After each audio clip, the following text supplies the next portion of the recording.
Today we'll be looking at the Apple CarPlay upgrade for the Nissan GT-R 2016 onward models, which is the EBA model. In some regions, Apple CarPlay arrived on the GT-R after 2019, and in some regions, the 2020 models still don't have Apple CarPlay. We'll go ahead and buy this. This will be a SD card upgrade, so you need to have your own SD card. Nifty City will send you a PDF and some software to burn to that SD card, and then insert into the SD card slot of the Nissan GT-R. Let's go ahead and get started. We'll buy it and wait for the email to come through. Okay, here we go. The email has come through. So obviously, hello there. Thank you for your order and support. Here's the Nissan GT-R software. So the software that we need to burn, just click the link, download that software. Okay, here we are. So they've provided me software, I believe, for the Australia New Zealand software. So we'll go ahead and download that, and we'll wait for the download to finish. They've provided me some instructions attached to the email. Go ahead and have a look at that. So I'll read through that and follow the steps to burn it. So the burn tool for Mac is called Balena Etcher or Balena Etcher. So I'll be using that to select the file and then burn it to the SD card.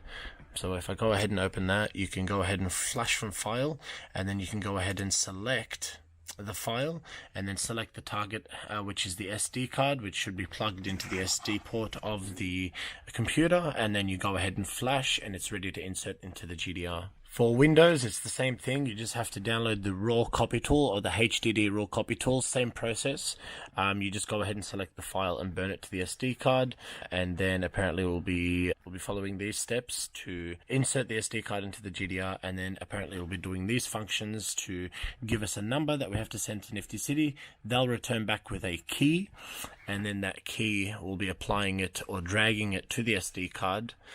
Which will then upgrade the interface with Apple CarPlay on the GT-R. Let's go ahead and get started. Okay, I've gone ahead and inserted the SD card, which has the flashed software from Nifty City. Once it's finished installing, I'll go ahead and provide the 10-digit code that'll appear here somewhere. I'll send it to Nifty City so they can license that code, and then I'll go ahead and come back to this and reinsert that SD card once more so it can flash the license. I'm letting it do its thing, and it could take up to 10 minutes, which it says here. I'll allow that, and I'll be back. Okay, great. It looks like their software has appeared, which is great. Okay, so it's finished doing its thing, writing some sort of weird codes and scrolling. There we go. I have a QR code with the same repeated number in the background. That number's 8359000340. That's the number I need to send to Nifty City so they can license it. So I'll go ahead and download the DAT file, and I'll email it to Nifty City so they can license it. Now I've gone ahead and turned off the car first. I've removed the SD card. There we go. And now I'm going to plug it into my laptop, and I should see a file on there with those 8 to 10 digits and then .dat. That's the file I should send to Nifty City so they can license it and send it back to me. Okay, so I've received the key file from Nifty City. All I have to do is just drag that onto the SD, and let's go ahead and insert it again. Okay, so I've disconnected the SD from the laptop. I'll go ahead and turn on the car. And apparently we're supposed to wait for the QR code screen to come up again until we insert that SD. So I haven't put it in just yet until that QR code screen comes up. Okay, cool. So the interface is much newer and nicer. I can already see CarPlay grayed out, but apparently we still have to wait for that QR code. There we go. And then we'll go ahead and insert the SD card.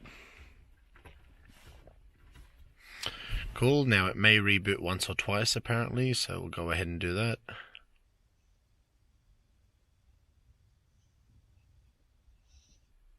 Cool, so it has rebooted twice now.